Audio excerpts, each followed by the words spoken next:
রমনা পার্কে নিয়ে যাওয়ার জন্য বের করেছি আমার ডাইনোসরের বাচ্চাটাকে, কিন্তু তাকে দেখে ভয় পেয়ে যায় আমার এলাকার সব মানুষরা।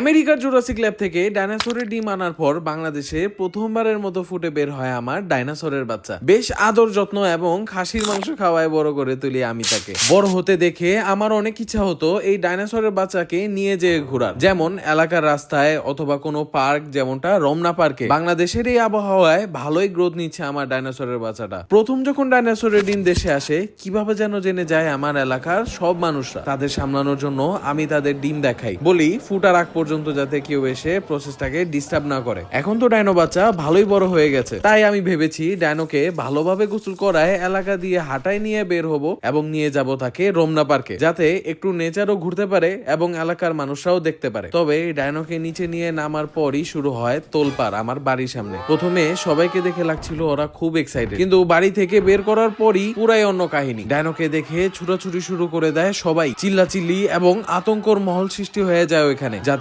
কোনো দুর্ঘটনা না হয়, আমি তাড়াতাড়ি করে ডাইনোকে নিয়ে চলে যাই রমনা পার্কে। সেখানে কিছুক্ষণ বেশ আরামে আমি ঘুরে বেড়াই ডাইনোকে নিয়ে, পুকুরে পানি খাওয়াই, গাছের নিচে একটু বিশ্রাম নেওয়াই। তবে এই আরামটা বেশিক্ষণ থাকে না, কারণ স্বাভাবিক এইটাই যে ডাইনোকে দেখলে ভিড় হবেই। কিন্তু দারুণ একটা ব্যাপার ছিল যে কিছু সাহসী মানুষ এগিয়ে আসে ডাইনোকে ধরার জন্য। বাংলাদেশের আবহাওয়ায় বড় হওয়ার সাথে সাথে ডাইনোসরের প্রত্যেকটা আচরণই আমি নোট করে লিখছি জুরাসিক ওয়ার্ল্ডের ল্যাবকে দেওয়ার জন্য। সন্ধ্যা হওয়ার আগে ডাইনোকে নিয়ে আবার এলাকায় আসতেই দেখি মানুষের আতঙ্ক এখনো শেষ হয়নি। দেখা হবে আবার নেক্সট ভিডিওতে। টাটা।